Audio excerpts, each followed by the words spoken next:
Hello, my name is Rickard, and in this tutorial, I'm going to show you how to recreate a poster in the style of this Shogun poster. I recently ran across this, and I thought it would make for a very interesting tutorial in Photoshop. What we're going to do is create a cowboy poster, but in the same style of this Shogun poster. If you want to follow along, I have included all the assets that I use in a link in the description of this video. Go ahead, download those, and then let's dive into Photoshop. This is the poster that I want to recreate, or recreate a poster in this style using Photoshop. So the first thing we're going to do is just look at what are the elements that make up this poster.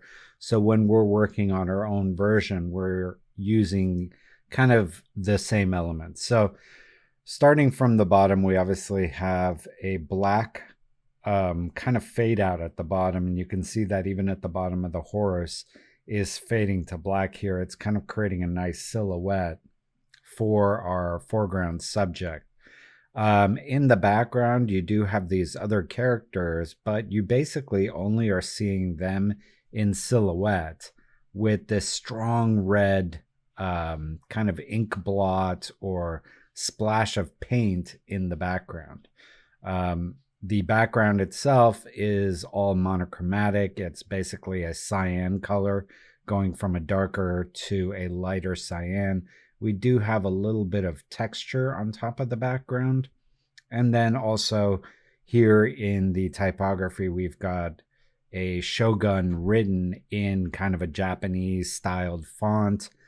It's in gold. And then here we have these Japanese characters. And the Japanese characters are in the same red color. So we have kind of that nice counterplay there of that red down here and the red here. So those are all the elements that we're going to be recreating in our own poster. And we're going to look at some of the features of Photoshop in order to do this. Now, obviously, I don't have these same photos.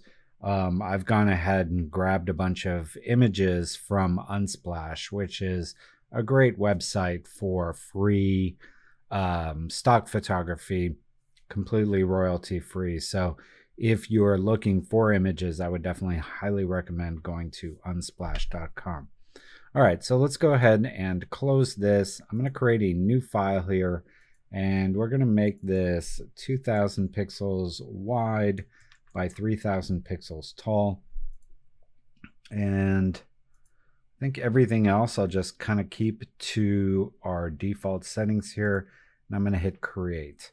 I'm also going to go ahead and create some guides here just so that as I'm adding elements into the scene, you have some reference points as to where I'm putting them. So let's go to guides, new guide layout, and you'll probably see something like this. I'm going to go ahead and get rid of the gutter and just make this 2 columns. And then for the rows, I'll make it 5 columns and get rid of the gutter. All right, so this is our base. This is kind of where we're starting. And to get rid of these guides, because I don't need them right now, I'm just going to do Command semicolon. All right, let's go to File, Open. And if you've downloaded the assets, you'll probably see something like this. I'm going to start with this Carlo Barella. Again, this is I got from Unsplash. And this is going to be our character. And I kind of like that he has this dramatic lighting already. It's also a very interesting pose. So a lot of things going for it. I do want to get rid of this bucket. And then I also need to extend this a little bit to the left so we can center him up in the poster. So first, let's go ahead and just get rid of this bucket. I'm going to do that using generative fill. So if we go to Window, Contextual Taskbar, that'll give us this. And here we can just select this bucket, including its shadow. And make sure I got all of it there. And then here we'll just say remove. And let's go ahead and see which of these. So this one looks probably a little more realistic in terms of the shadow. So that's good enough for me. I'm going to go ahead and make a copy of this just in case I need to go back And then I will select both of these holding shift and then do Command E to merge those. All right, next I want to extend this to the left. I'm going to go ahead and go onto my crop tool. And then here I'm going to reset the crop. Make sure this is on generative expand. And then just move this to the left about like that. And again, now AI is generating a little bit more bleed for us on the left so that we can center him up on our poster.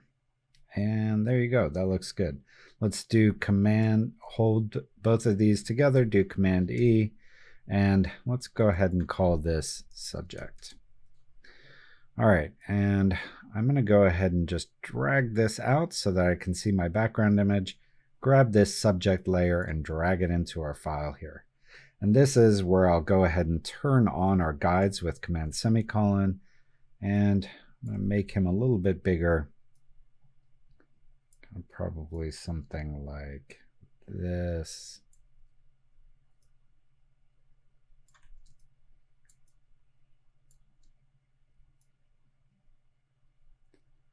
Kind of have his chin hitting this guide down here.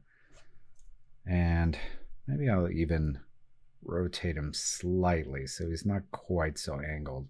I'll kind of use the head of the horse as my straight line there. So I'll try to make the horse's head straight on pointing at us. So something like this. And then maybe just move this up a little bit. So something like that I think looks good. All right, the next thing I'm going to do is I need to cut him out of the background. I don't need the guides on anymore, so I'm going to do Command semicolon again. And here I'm just going to grab my object selection tool. And I'm actually going to first just try to do cloud detailed results. Usually get a little bit better results from that, and click on select subject. And let's go ahead and hit Q. That'll give us a preview of our selection here. It looks like that did a really good job. I'm going to go ahead and go into one of these other tools so it's not highlighting.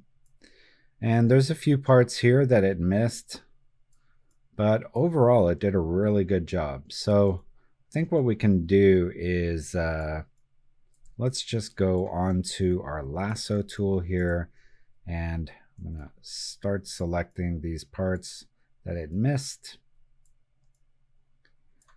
And here I want to fill in the mask with white. So if I do Shift and delete, that'll fill it with my foreground color, which is white. And now that's part of my selection. This part here should not be in the selection. So let's go ahead and just select this. And then I want to fill this with black. So instead of doing Option Delete, I'm going to do Command Delete. And that'll take it out of the selection. And let's go ahead and do these as well. And I'm holding Option while I'm using the lasso tool. And that's giving me this polygonal lasso tool where I can kind of click rather than clicking and dragging. Just a little bit easier. And Option Delete to fill in with my foreground color. Let's go ahead and grab this little thing here.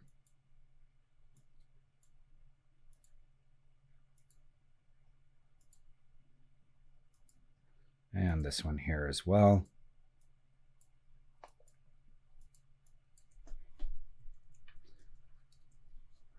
All right, that looks like we got a good selection there.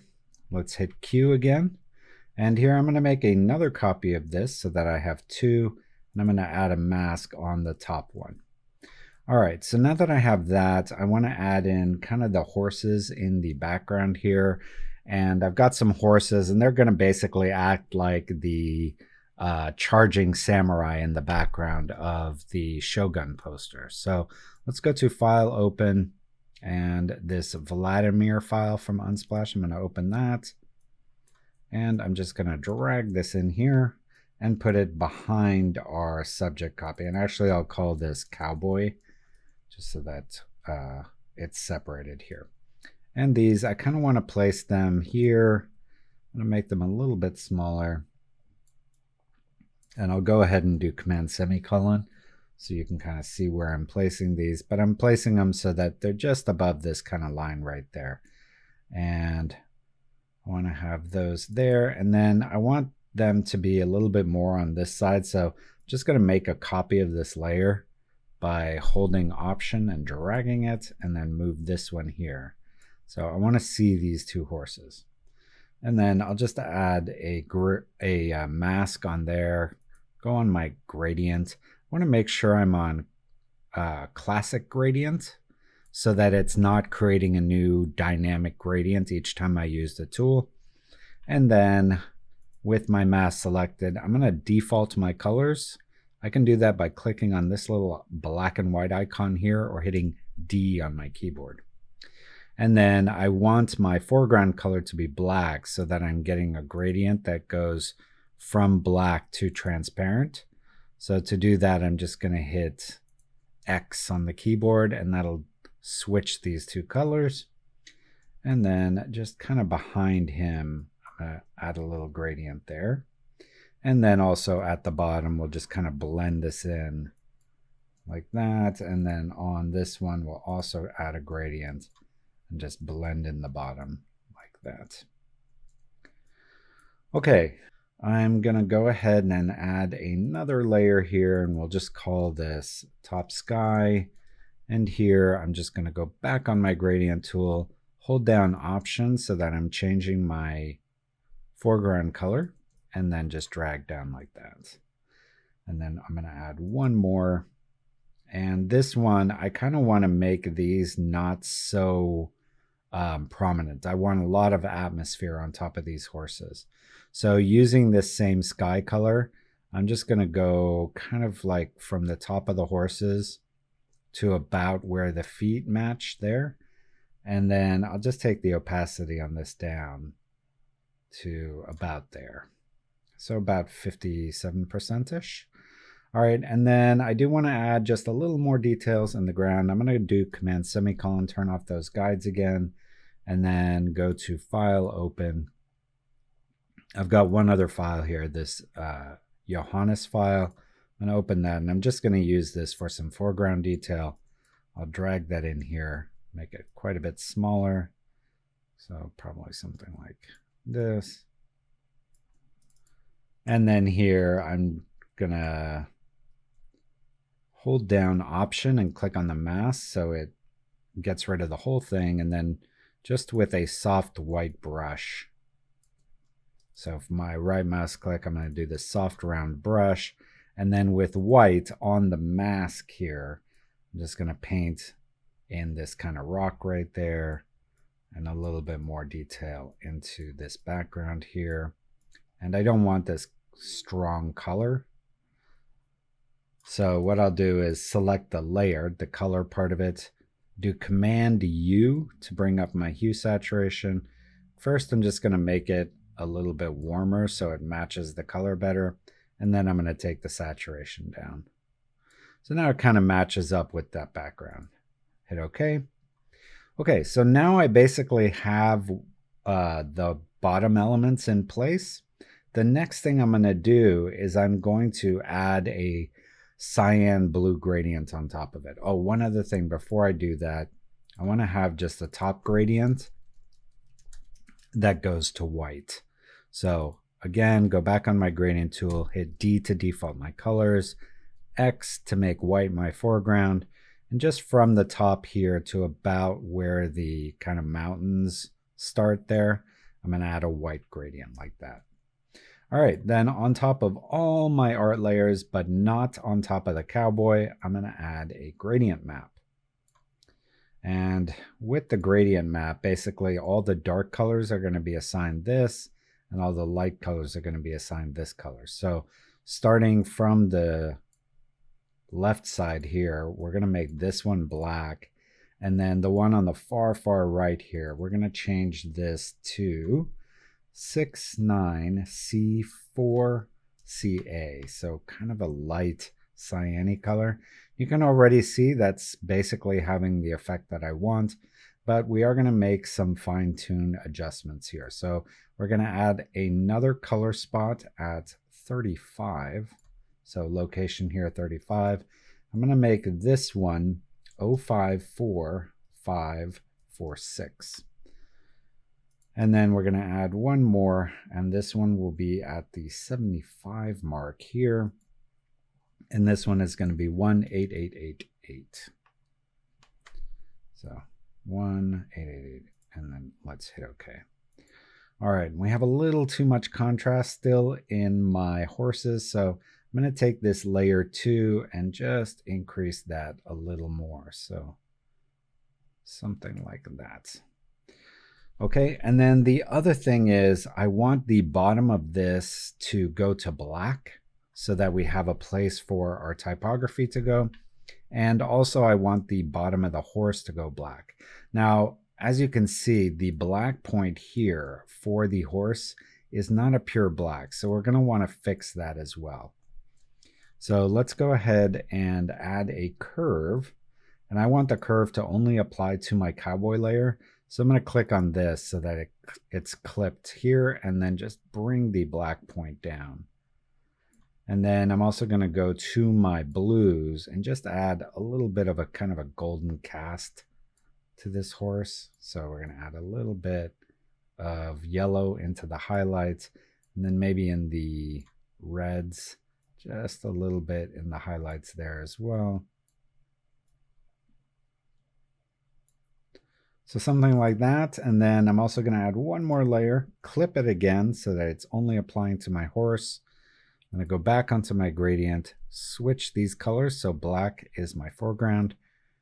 And then I want to just have a gradient that goes from the bottom of the horse to about there, like that, so that the bottom of the horse is black.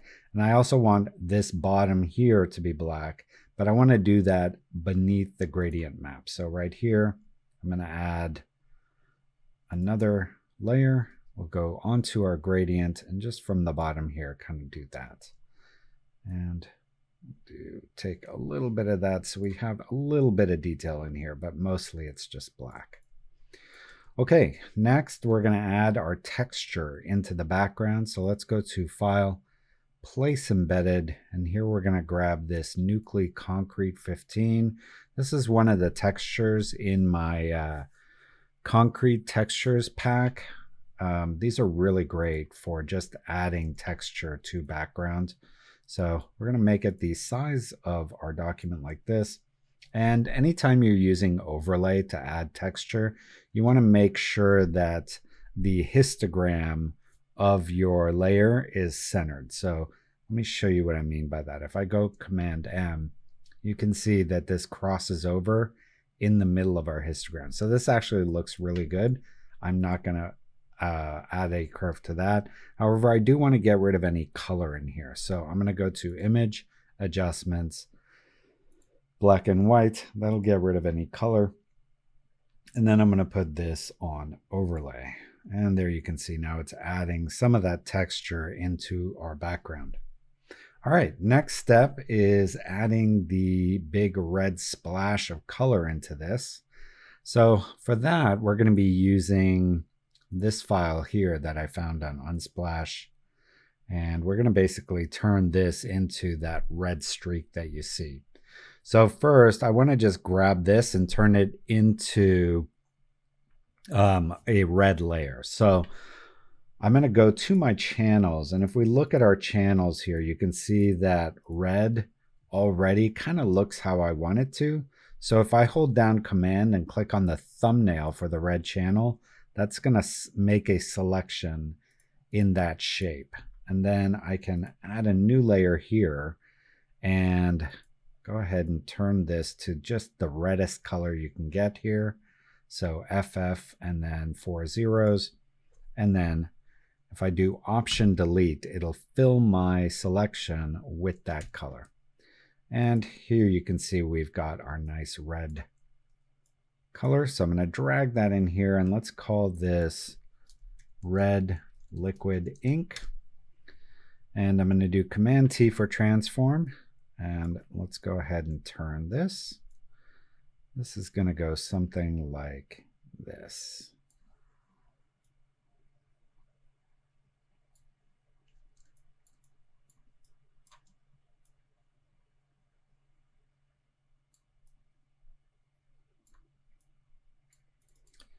All right. Now, if we actually, let me make this a little bit smaller here. I want to see some of these streaks.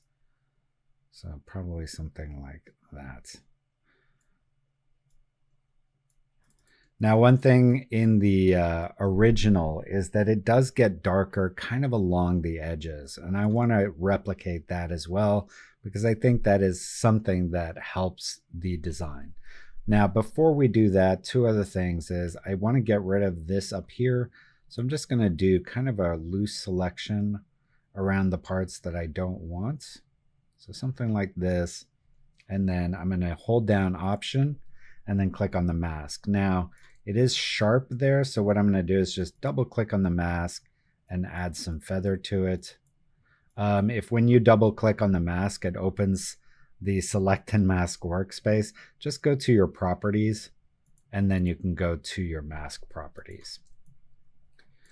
Okay, so like that. And then if we remember in the original Shogun, these horses were showing up through the red splotch. So I want to recreate that here. So what I'm going to do is double click on the layer and make sure you don't double click on the name, because that'll change the name. Instead, you kind of want to go on the right side here and double click, or you can go to blending options here. And what we're going to do here is anything underneath that's darker, we don't want the red to appear. So basically, I'm just going to bring this up until our horses appear. So right about there. So now you can see our horses are appearing. And then to make this not so sharp, what we're going to do is hold down Option, kind of separate these out a little bit. So something like that. So now we're seeing those horses kind of through that red, and I like that. Let's hit OK. Okay, now I brought up, I kind of want the edges of this to be darker. So in order to do that, I need to add a curve. So what I'm going to do is Command click on my layer, invert it, and then add my curve. And then I want to clip this so that it's only applying to my red layer. And then I'm going to bring this down and make this darker. Now, right now, it's not applying to anything that's not that. So this is where we're going to go into our properties, just add a bit of feathering until we start to see these edges become darker. You can kind of see it down there. And I probably need to make this even darker.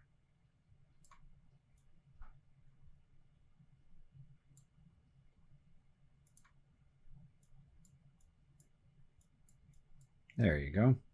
All right, and then with our mask selected, we're actually going to go onto here.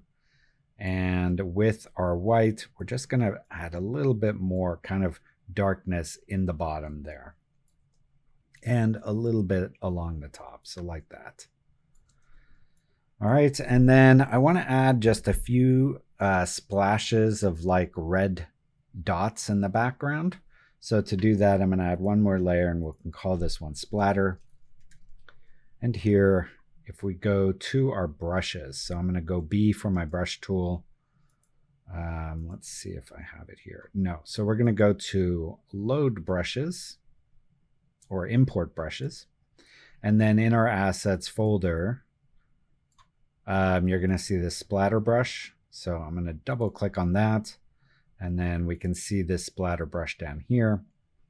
I'm going to select this red color so that it's my foreground color.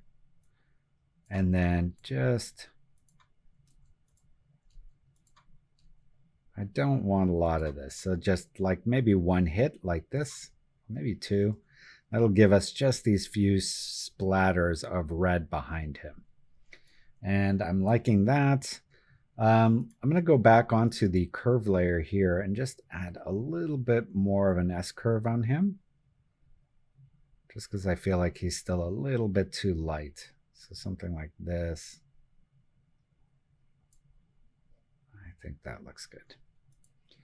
Okay, and then final steps here. We're going to add our lettering at the bottom, and then also a kind of a red equivalent to our Japanese symbols. So here, I'm going to go File, Place Embedded, and I'm going to grab this cow brand. We'll just do Command T to make that smaller. And I want that kind of right there. All right, and then for the cowboy lettering here, rather than writing Shogun, I'm going to write cowboy, and I want it to be in a font that is cowboy themed. So I'm going to use the Google font called Rye. We'll select that, and let's just type here cowboy. And I'm going to go ahead and select all. And I'm going to change this to 190. And then I also want this to be 420 spacing. So quite a lot of space between the letters. And then we'll just center this up. And then if I select both of these, I kind of want to have both of those nicely centered. So something like this. And then to add the nice gold lettering to the cowboy, I'm going to use a layer style. So if we go to styles, I'm going to import one. This is actually one of my Nucly titling styles, and I'll include a link to the full set. But for this, if you go to your import styles and go to the assets, you'll see one called Nucly title sample. And in there is the one that we're going to use. So if we just click on that, now that has that nice titling style applied to those letters. So there you have it. That's how you recreate that poster style inside of Photoshop. And hopefully through the course of this, you learn tips, tricks, and techniques that you can use in your own projects. Now, I did mention that I have a full set of Nucly concrete textures. I also have a full set of grunge textures. And all of these are really great for this style of compositing or graphic design where you want to add a higher level of detail to your images. All of them are royalty-free, very high resolution, and I'll include links to those in the description of this video. Also, you saw that I used one of my Nucly titling styles. I actually have a full set of 50 styles. With a single click, you can turn your text inside of Photoshop into Hollywood quality movie poster titling styles. These are great for posters, flyers, book covers, anywhere where you want your text to have a really nicely designed titling style. Finally, if you're interested in learning Photoshop to bring your imagination to life, go to nucly.com. I sell professional training for Photoshop artists and designers, so check that out. Otherwise, here's some other tutorials that you can check out, and I will see you next time.